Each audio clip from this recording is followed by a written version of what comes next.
নমস্কার বন্ধুরা, আজকে বানাবো ঝিঙে দিয়ে একটি অত্যন্ত সুস্বাদু রেসিপি। ঝিঙের তো অনেক রেসিপি খেয়েছেন, তবে একবার এইভাবে ঝিঙে দিয়ে ঝিঙে পকোড়ার ঝালটা বানিয়ে খেয়ে দেখতে পারেন। খেতে কিন্তু অসম্ভব ভালো হয়। চলুন তাহলে রেসিপিটি বানানো শুরু করা যাক। রেসিপিটি ভালো লাগলে অবশ্যই একটা লাইক করে চ্যানেলটিকে সাবস্ক্রাইব করে নিয়ে আমার পাশে থাকবেন। প্রথমেই আমি ঝিঙেগুলোকে কেটে নিয়েছি।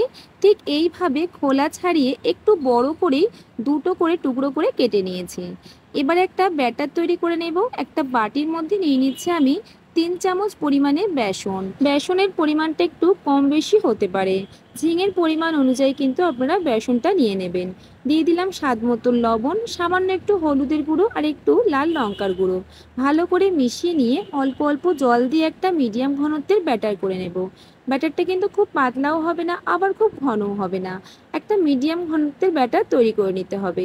দেখুন ঠিক এইভাবে আমি ব্যাটারটা তৈরি করে নিয়েছি। এবার চলুন একটা মশলাও তৈরি করে নিই। তার জন্য একটা বাটির মধ্যে নিয়ে নিচ্ছি 2 চামচ পরিমাণে পোস্ত, 1 চামচ দিয়েছি চারমগজ। চারমগজের বদলে কিন্তু এখানে আপনারা 5-6খানা কাজু বাদামও ইউজ করতে পারেন। নিয়ে নিলাম 1/2 চামচ গোটা জিরে, 4খানা দিয়েছি কাঁচা পাকা লঙ্কা। অল্প জল দিয়ে মিহি করে পেস্ট করে নেব। তবে ঝালের পরিমাণটা আপনারা স্বাদ অনুযায়ী নিয়ে নেবেন। তবে এই রেসিপিটির মধ্যে একটু ঝাল ঝাল হলেই কিন্তু বেশি খেতে ভালো লাগে। আচ্ছা, এখানে আমি নিয়ে নিয়েছি আগে থেকে যে ব্যাটারটা তৈরি করেছিলাম সেটা নিয়ে নিলাম, আর ঝিঙেটাও কিন্তু নিয়েছি। ঝিঙের মধ্যে ব্যাটারটাকে বেশ ভালো করে কোট করে নিয়ে মিডিয়াম আঁচে ডুবো তেলে ভেজে নিতে হবে। একটু সময় নিয়ে ভাজলেই ভালো হবে, তাহলে ঝিঙেগুলো ভেতর থেকে বেশ ভালোভাবে নরম হয়ে আসবে। আর ঝিঙে নরম হতে কিন্তু খুব বেশিক্ষণ সময় লাগে না। ঝিঙে দিয়ে তো অনেক রেসিপিই খেয়েছেন, তবে একবার এইভাবে ঝিঙে পকোড়ার ঝালটা বানিয়ে খেয়ে দেখতে পারেন। খেতে কিন্তু অসম্ভব সুন্দর হয়। সম্পূর্ণ নিরামিষ আজকের আমি রেসিপিটি বানাচ্ছি। আপনারা চাইলে কিন্তু এখানে পেঁয়াজ রসুনের ব্যবহারটাও করতে পারেন। দেখুন কত সুন্দর লালচে লালচে করে ভেজে নিয়েছি। সবগুলোকেই একইভাবে ভেজে নিলাম।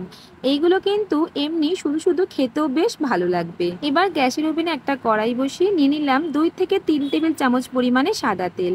1/2 চামচ দিয়েছি কালো জিরে, একটা শুকনো লঙ্কা। সামান্য একটু নাড়াচাড়া করে নিয়ে আগে থেকে যে পেস্টটা আমি বানিয়ে রেখেছিলাম, পোস্ত, চারমগজ, কাঁচা লঙ্কা আর জিরে দিয়ে পেস্ট করে নিয়েছিলাম, সেই পেস্টটাই কিন্তু এখানে দিয়ে মিডিয়াম আঁচে একটু নাড়াচাড়া করে মশলাটাকে বেশ ভালোভাবে কষিয়ে নিচ্ছি। দিয়ে দিলাম 1/2 চামচ হলুদের গুঁড়ো, 1/2 চামচ কাশ্মীরি লাল লঙ্কার গুঁড়ো আর দিয়েছি স্বাদ মতন লবণ। এর থেকে কিন্তু বিশেষ কিছু মশলার এখানে প্রয়োজন নেই। এই মশলাতেই কিন্তু এই রেসিপিটি খেতে অসম্ভব সুন্দর হয় বন্ধুরা। অবশ্যই বাড়িতে একবার ট্রাই করে দেখবেন। এবার মশলার বাটিটা ধুয়েও কিন্তু এখানে সামান্য পরিমাণে জল দিয়ে দিয়েছি। জলটাকে দিয়েও আবারও বেশ ভালো করে মশলাটাকে আমি কষিয়ে নিচ্ছি। মশলা থেকে তেল ছেড়ে আসা পর্যন্ত মশলাটাকে বেশ ভালোভাবে কষিয়ে নিয়েছিলাম।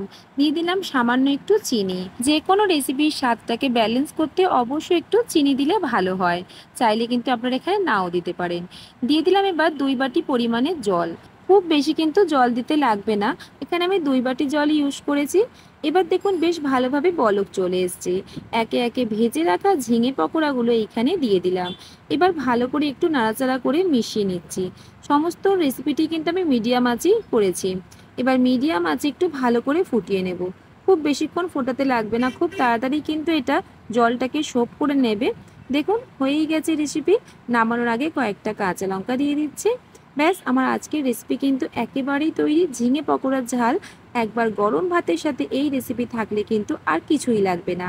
এক পদেই এক থালা ভাত কিন্তু নিমিষে শেষ হয়ে যাবে। তাহলে বন্ধুরা, আমার আজকের রেসিপিটি আপনাদের কেমন লাগলো অবশ্যই কমেন্টে জানাবেন। যদি আমার চ্যানেলে আপনি নতুন বন্ধু হয়ে থাকেন, চ্যানেলটিকে সাবস্ক্রাইব করে নিয়ে আমার পাশে থাকবেন। যদি ভিডিওটি আমার ফেসবুক পেজ থেকে দেখে থাকেন, পেজটিকে অবশ্যই ফলো করে নেবেন।